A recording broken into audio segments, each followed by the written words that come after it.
Chapter 1. Nicole Burns sat in the fourth row, third seat, of Renee B. Zoom's English class, watching the door at the same time, pretending not to. An elderly woman entered, looking around uncertainly. Zooms greeted her warmly. Nicole's eyes slid back to the door. She was on alert for one thing. Him. Jack. Her best friend, Mimi, flew in. Loose, slim, skinny legs sliding into the seat across from her. Mimi had recently gone retro hippie. Ratty bell-bottoms, cosmic karma tea, love beads. She leaned close, and patchouli scent wafted everywhere. "So, Nico, I checked out Girl X last night." "I know. I saw a hit on my counter. My public confession now has an audience of one. Remind me why I'm doing this again." "You have a desperate need for attention?" Maybe ventured. "It's anonymous." "True. Maybe you have a deeply disturbed need to bear the details of your secret, steamy existence to utter strangers?" Nicole dead-eyed her. "My life as you know it is steam-free." "Also true." Mimi shrugged. "So do what everyone else does. Lie." "Me, the whole point is to tell the truth. Even if..." Nicole's voice dropped off. Her internal organs rearranged themselves. Jay had just walked in. His eyes followed her as he went to talk with his supposedly former girlfriend, Heather, the perfect. Mimi peered at Nicole. "Amazing. I can actually see your IQ slump." Nicole watched closely as Heather laughed and put one hand on Jack's right bicep. Then the bell rang shrilly. Jack and Heather took their seats. "Settle down, people," Zoom said, the closing door underscoring her sentence.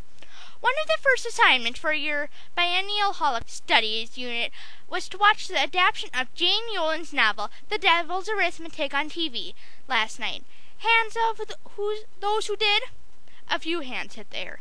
Mimi, the new girl, Susan Lee, a geek girl in the back row, Jack, David Berg, not Nicole. She spent less time working on Girl X. Pursuing invisibility, Nicole slunk down in her seat as her teacher smiled thinly. "Delightful. 5 out of those 31 I could weep. Somehow the words pop quiz spring to mind. However, this is your lucky day. Instead of a pop quiz, we have a guest speaker. Feel free to thank her for your reprieve. It is an honor to introduce Mrs. Paulette Litzer-Gold." The old woman that Nicole had seen enter the classroom stood to a smattering of grateful applause. "I thank Miss Zooms for inviting me," she began, her voice slightly accented. "Why I'm here to speak with you, because I lived through the Holocaust. So about me. I grew up in the most wonderful, sophisticated place in the world, Paris, France. What do you do for fun now? Go to movies? Go shopping? Listen to the latest music?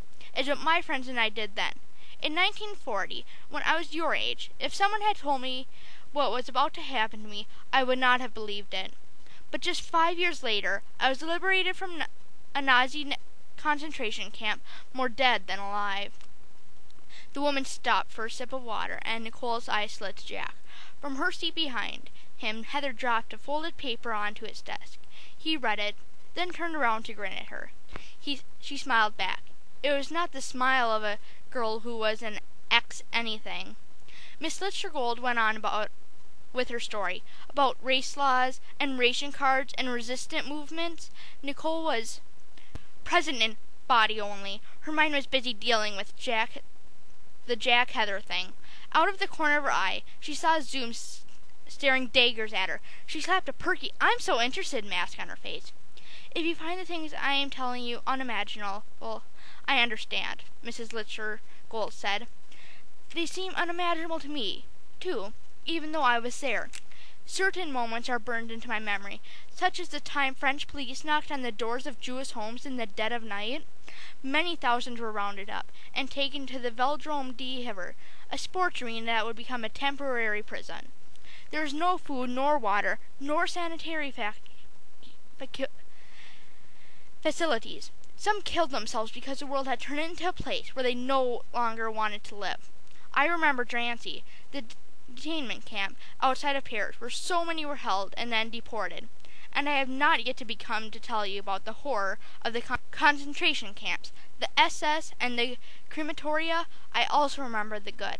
An apple given by a stranger, the underground press, some defiant words on a scrap of paper that gave me strength to go on.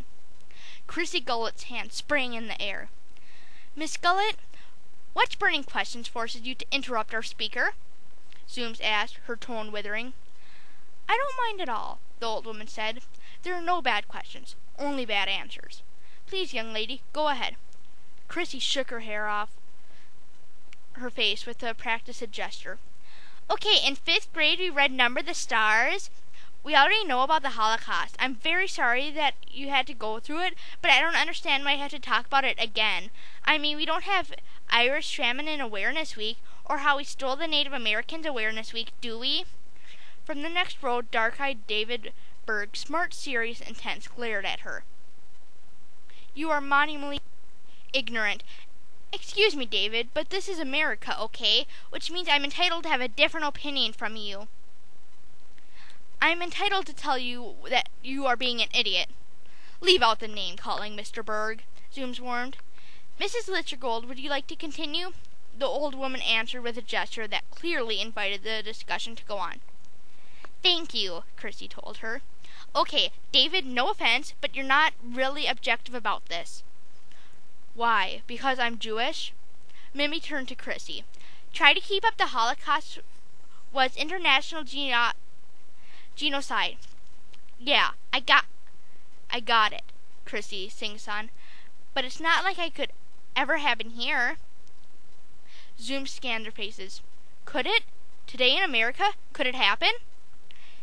Yes, David answered. Of course it could happen here. Eddie Valley snorted out a laugh. My man, Mr. Paranoid. I think it could happen here too, Susan said mildly. Nicole smiled at her. Susan was pretty, nice, and had perfect strawberry blonde hair. 3 weeks before, Nicole had invited her to join her hip-hop trio. Please, Chrissy punctuated with an eye roll. All I'm saying is, this is America in the 21st century, not Europe a zillion years ago. No offense, ma'am, but the Holocaust is totally irrelevant ancient history. Mrs. Litchergold looked bemused. Perhaps you are right about the history part, though. I don't think of myself as ancient, but irrelevant? I cannot agree with you there. Zoom swept her arms over the room. Other opinions, people? The usual suspects joined the debate. Jack was so impressive when he spoke, fair to both sides. He was just so everything. How could one guy be so... Miss Burns, instant face flush, heart hurtling towards heaven. Zoom stared at Nicole. Sorry. Eloquent as always, Miss Burns. I'll come back to you later, when you've gathered your thoughts. Zoom's laser beam fell on a guy in the back row. Mr. Hayden?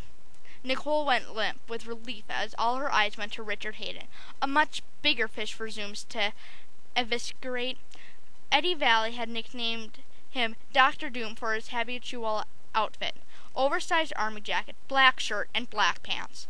Dr. Doom had shortened to Doom, which is what everyone called him now.